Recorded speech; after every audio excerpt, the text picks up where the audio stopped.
How could you do this to me, John? I remember yelling those words like it was yesterday, even though it's been over a year now. I was 6 months pregnant, standing in the doorway of our living room, shaking with anger and disbelief. He just stood there, arms crossed, his face blank like I was the one causing a problem.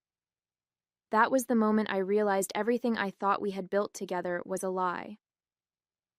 My name is Melissa Harper. I'm 32 years old now, and I'm a single mom to my beautiful 1-year-old daughter, Emma. Life looks nothing like I thought it would, but in some ways it's better. A little over a year ago, I was blindsided by betrayal that turned my world upside down, leaving me to figure out how to move forward while preparing to welcome my little girl into the world. In those early weeks after John left, I felt like I was drowning. Every time I closed my eyes, I saw his face, heard his voice saying those awful things. "I'm not attracted to you anymore, Melissa. Look at you. You've let yourself go." Those words echoed in my mind, cutting deeper every time I thought of them. And Julia, my so-called best friend? She didn't even have the guts to look me in the eye. I never confronted her.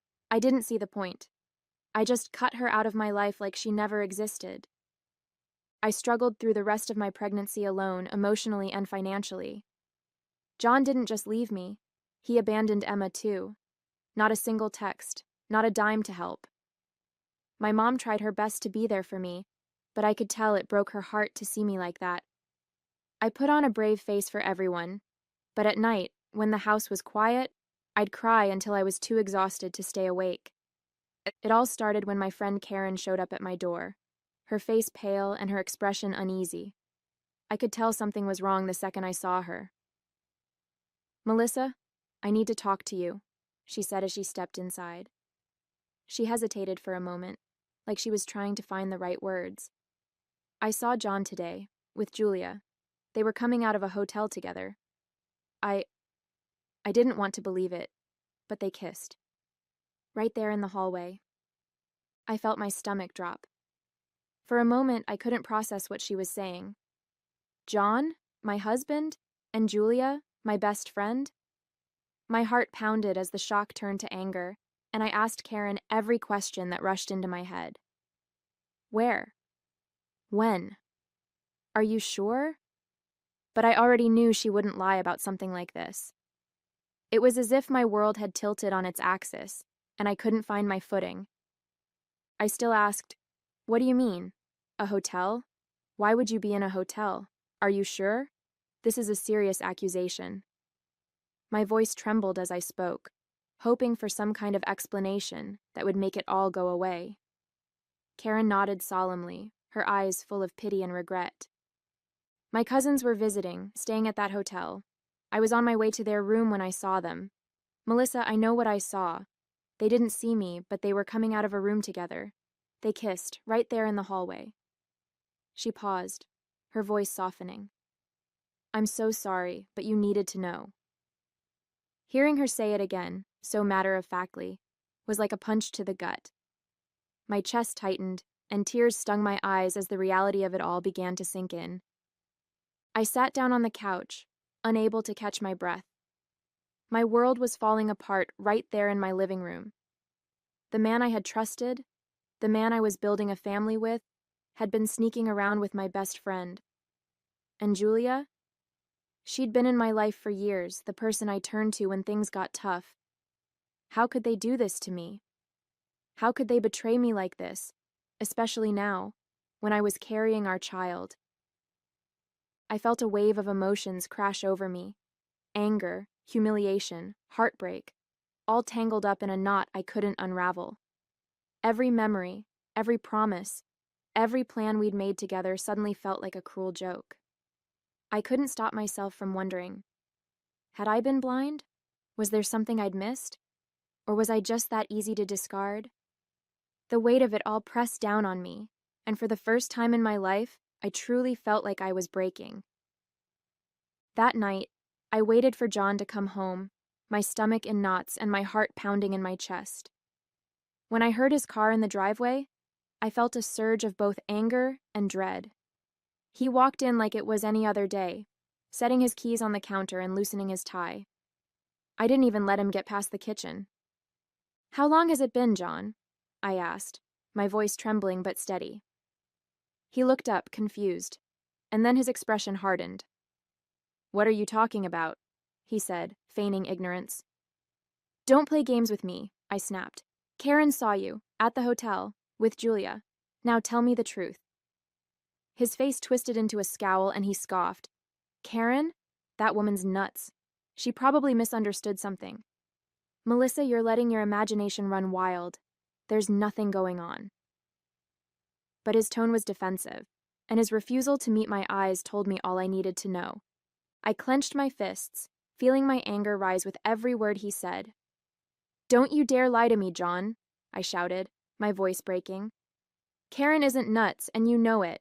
She saw you, with Julia, leaving a hotel room. She saw you kiss her, so don't stand there and insult my intelligence. He threw his hands up in frustration, pacing the room like he was the one being wronged. Melissa, you're blowing this out of proportion, he snapped. Karen probably saw something innocent and twisted it in her head. Julia and I are just friends, that's all.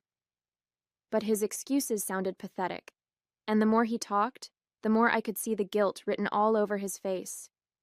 It was like he was trying to talk himself out of the hole he'd already dug. As he continued spewing his excuses, I felt a sudden flutter in my stomach. Emma. She moved, as if reminding me she was there, a tiny life depending on me in the middle of all this chaos. For a second, the anger was replaced by a wave of sadness so heavy it nearly crushed me. How could he do this to us? To her? I put my hand on my belly instinctively, trying to steady myself. Do you even care about us, John? I asked, my voice quieter but laced with heartbreak. Do you care about your daughter? She's in here and she can feel this. Feel me falling apart because of you. His eyes flicked to my belly for a brief moment, but instead of softening, his face stayed cold and unreadable. This isn't about the baby, he said flatly. Don't make this more dramatic than it needs to be. It was in that moment I knew. I was truly on my own. I felt tears welling up, but I refused to let them fall in front of him. More dramatic? I repeated, my voice trembling with disbelief. I'm 6 months pregnant, John. 6 months. And you're telling me it's not dramatic that you're sneaking around with my best friend? That you've destroyed our family before our daughter even has a chance to be born? My voice rose with every word, my heartbreak morphing into a fiery rage I couldn't hold back anymore. John sighed as if he was the one being inconvenienced. Melissa, you're blowing this out of proportion, he said, shaking his head. Julia and it just happened, okay? I can't help how I feel. Things haven't been the same between us for a while, and honestly, look at yourself. You've changed. He motioned toward me, his words dripping with contempt. I'm not attracted to you anymore, Melissa. I'm sorry, but it's the truth. John scoffed, shaking his head like I was wasting his time. God, Melissa, do you even hear yourself? He snapped, his voice ice cold. You've been nothing but a whiny, overgrown baby ever since you got pregnant. Every day it's something. Your back hurts, your feet are swollen, you're tired. I get it, you're pregnant, but you act like you're the first woman in the world to have a kid. It's pathetic. He looked me up and down, his expression twisting into disgust. And don't even get me started on how you look, he said, his voice dropping to a cruel sneer. You're massive. Honestly, Melissa, you're starting to look like a damn elephant waddling around here. It's embarrassing. You don't even try to look decent anymore. It's just sweatpants and your greasy hair tied up in that ugly bun. Julia? She's gorgeous. She actually takes care of herself and she's fun to be around. You're just a moody, needy mess, and I'm tired of pretending otherwise. He stared at me, his words hanging in the air like poison, and I felt my entire body go numb. I stood there, frozen, unable to find the words. How could he be so cruel? I had braced myself for denial, for excuses, but not for this. The man who had once promised to love me, who I thought was my partner, was standing in front of me, tearing me apart piece by piece. It wasn't enough that he had betrayed me, that he had thrown away our marriage and our family for my best friend. Now he was humiliating me, stripping away every last bit of dignity I had left. My throat tightened, and I felt the sting of tears in my eyes, but I refused to cry in front of him. I didn't want to give him the satisfaction.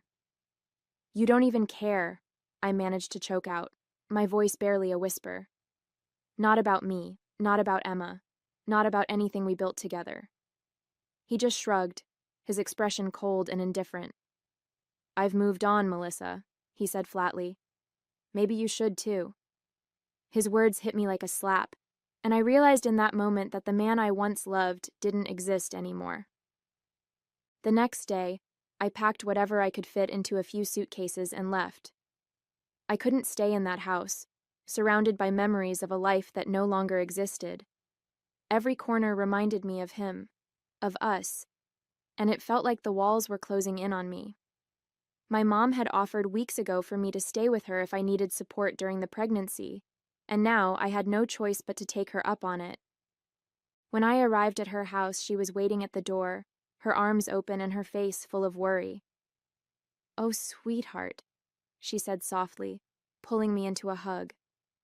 The moment I felt her embrace, I broke down, sobbing into her shoulder like a child. It was the first time I had let myself cry since Karen told me the truth. "It's going to be okay, Melissa," she whispered, holding me tightly. "You and Emma are going to be okay. I'm here, and we'll get through this together." For the first time in what felt like forever, I felt safe. Broken, but safe. The days at my mom's house were quieter, but not easier.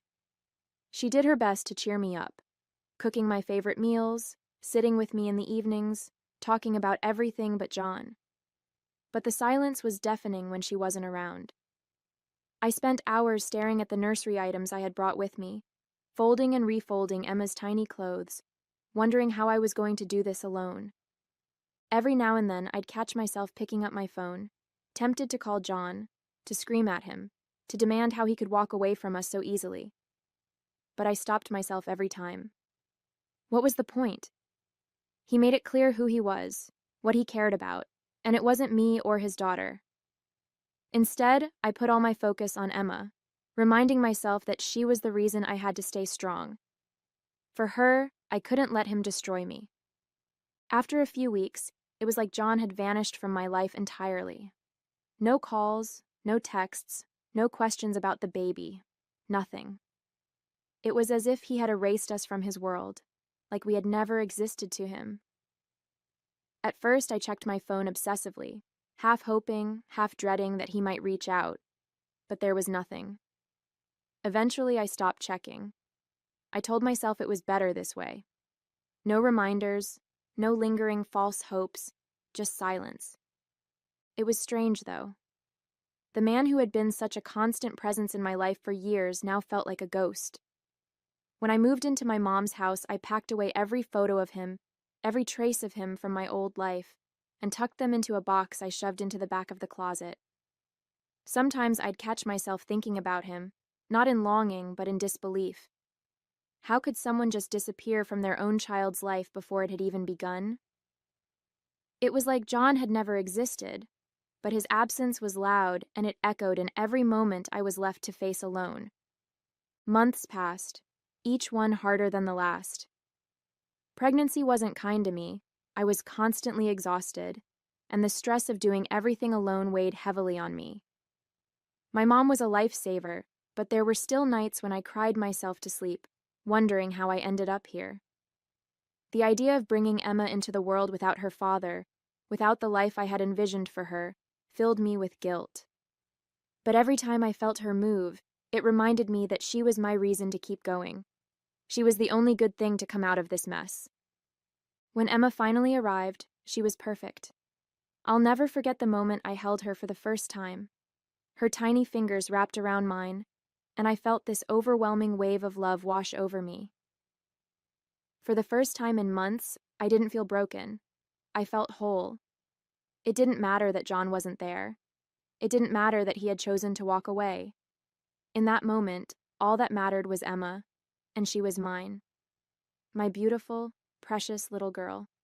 She was worth every tear, every sleepless night, every bit of pain. The first few weeks with Emma were a whirlwind.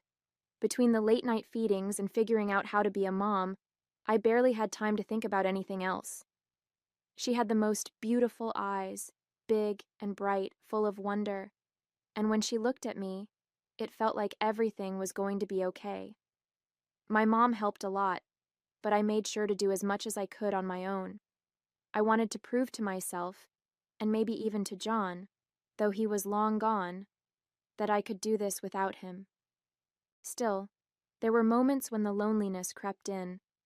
I'd see dads doting on their kids at the grocery store or hear friends talk about their partners helping with nighttime feeds, and it stung. But then I'd look at Emma, and all the sadness faded. She was my world now, and every smile she gave me, every little coo, made it all worth it. I didn't need John to be happy. I had everything I needed right there in my arms. Weeks later, when life with Emma started to feel a little more manageable, I decided to venture out to the mall. My mom offered to watch Emma for a few hours so I could get some time to myself, something I hadn't done since before she was born. It felt strange leaving the house without her, but I knew I needed the break. Just walking through the brightly lit corridors, surrounded by people going about their lives, was a reminder that the world hadn't stopped turning even when mine had felt like it had. I wandered aimlessly for a while, stopping to browse in a few baby stores, picking out a couple of outfits for Emma. I was just starting to feel a sense of normalcy when I heard a voice call out my name. "Melissa?" I turned, and my heart stopped. It was Julia. She looked different, her face pale, her eyes red and puffy, and there was no mistaking the slight swell of her stomach. Before I could react, she rushed toward me, her voice breaking. "Melissa, I'm so sorry," she said, tears spilling down her cheeks as she grabbed my arm. I froze, completely caught off guard. Julia, the woman who had shattered my life, was standing in front of me, crying like a child. She didn't seem like the confident, manipulative person I remembered. Her shoulders were slumped, her clothes wrinkled, and her hands trembled as she wiped her face. "I know I'm the last person you want to see," she sobbed, her words tumbling over each other. "But I need to tell you everything." I didn't say a word. I just stood there, my heart pounding in my chest, waiting for her to continue. "John left me," she choked out. He lost his job a few months after we got together and things got bad. He started gambling, drinking, and when I told him I was pregnant, he just left. He said he couldn't handle it." She covered her face, her body shaking with sobs. "I don't know what to do, Melissa. I'm so sorry for everything I did to you. You didn't deserve any of it." She broke down right there in the middle of the mall, people glancing at us as they walked by, but I didn't care. I couldn't move. I just stared at her, a wave of mixed emotions flooding through me. Julia kept sobbing, her voice breaking as she pleaded with me. "Please, Melissa, I know I don't deserve it, but I need you to forgive me. I was selfish and stupid, and I ruined everything. I wish I could take it all back. Please, I'm begging you." Her words hung in the air, but I didn't respond. I couldn't. I just stood there, staring at her, feeling an odd mix of pity, anger, and satisfaction. For so long I had dreamed of a moment like this, of her realizing the pain she'd caused and begging for my forgiveness. But now that it was happening, I felt nothing. Not even a flicker of the satisfaction I'd expected. I looked at her one last time, her face streaked with tears, and without saying a word I turned and walked away, leaving her there in the middle of the mall. When I got home, as if the day hadn't already been surreal enough, I had the second surprise waiting for me. Sitting on the front steps, slouched like a man who'd lost everything, was John. For a moment I thought I was hallucinating. He looked so different, unkempt, exhausted, and reeking of alcohol. His hair was messy, his clothes wrinkled, and he barely looked like the man I used to know. He looked up as I approached, his eyes bloodshot and glassy. "Melissa," he muttered, struggling to stand. I I needed to see you. I froze, my breath catching in my throat as a wave of anger surged through me. I couldn't believe this was happening, that after everything he'd done, he had the audacity to show up here. "What are you doing here?" I asked, my voice sharp and unforgiving. He staggered slightly, leaning against the doorframe. I'm sorry," he stammered. "I love you, Melissa. I love Emma. Please let me come back. I'll fix everything. I swear I will." His voice cracked, but all I felt was disgust and a cold, biting clarity. He smelled of alcohol so strongly that it hit me before I could even respond. "Sorry?" I repeated, my voice thick with disbelief. "You're sorry? You left me, left us, without a second thought, and now you're here smelling like a bar, talking about feeling sorry and loving us?" John ran a hand through his messy hair, his shoulders slumping like the weight of the world was pressing down on him. "I know, Melissa," he said, his voice cracking. "I know I've screwed up. I've lost everything. You, Emma, my job, my money. I've been such an idiot, and I can't stop thinking about what I threw away. I love you. I love Emma. I do. Please, just give me a chance to make it right." For a moment, I just stared at him, my emotions a storm of anger, pity, and something I couldn't quite name. This was the man I had once built my world around, the father of my child, now reduced to this broken shell. "You love us?" I said, my voice trembling. "Where was that love when I was 6 months pregnant and you walked out on me? Where was it when Emma was born, and I was in the hospital alone? You abandoned us, John.